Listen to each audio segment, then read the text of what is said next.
So they were selling these objects that represented the lifestyle. So the two emblems that I remember very indelibly, very clearly in my brain, that just it won't go away, were huge daisies. They were stylized. They were basically a round circle of one color and then 6 or 8 petals of another color, all in like day glow.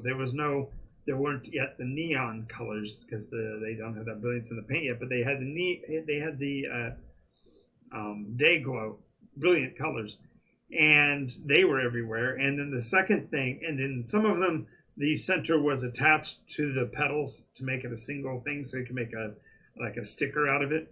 And the second thing that was highly popular at that time were footprints, and they were literally barefoot prints with each individual toe separated by a little bit of space with white space on the sticker itself. But you could find these stickers everywhere, and many of them were actually coated with fake fur. That was a big thing at the time, was not real fur, but fake fur. And so you would find these footprints stuck on everything, on the mailboxes. This is going to be a strange one. Telephone booths. Yes, you could actually go to use a publicly placed telephone and make your phone calls from them. And so they would be coated with these things, billboards and such. Basically, anybody who had one of these could just slap it anywhere. So they were ubiquitous.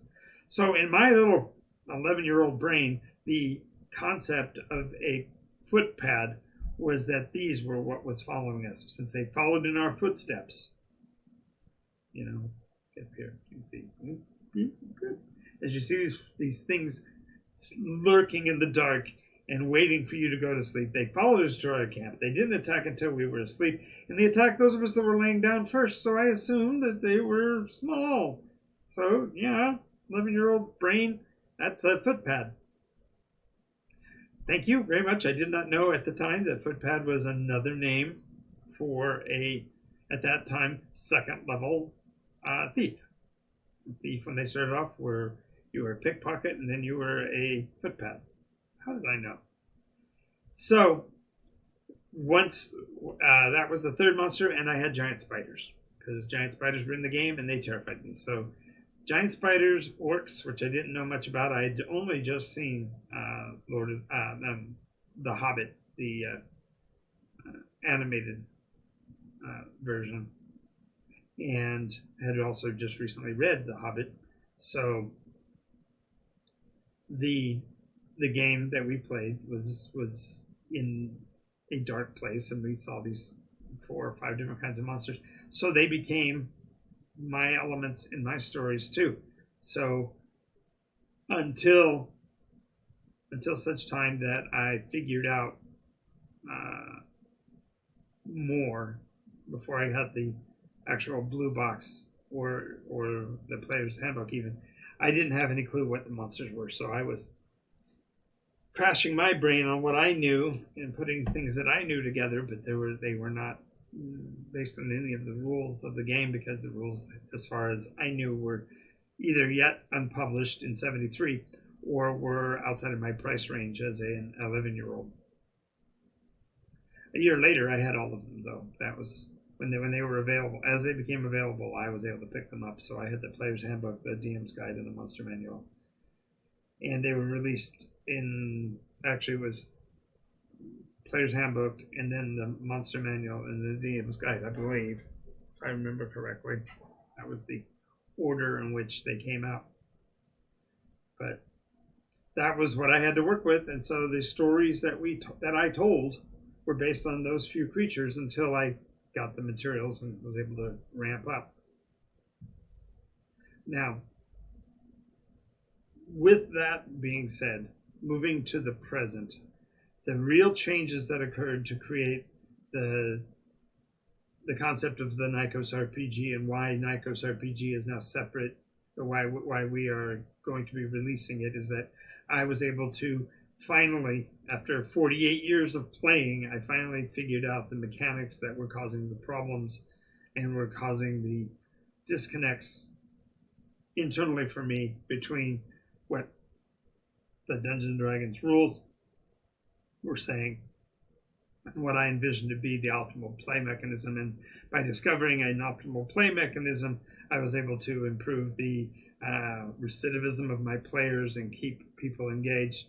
And I am proud to say that the 6.5-year story arc that I created way back then, I've now played through a total of 8 times. We are literally on the brink of the end of the 8th iteration. I have yet 3 groups that are grinding away on trying to resolve the issues of the world to bring it to a fruition, and we should be optimally done about the time that we get ready to launch the Kickstarter. So it's going to be exciting. So if you want to know more, definitely check out patreon.com/Nykos. Also, go to NycosRPG if you want to pick up the actual player character sheet, and also be able to be one of the first ones to purchase the PDF of the game well before we're able to actually get formally up and running to launch it, so you'd be able to sneak peek it, so to speak.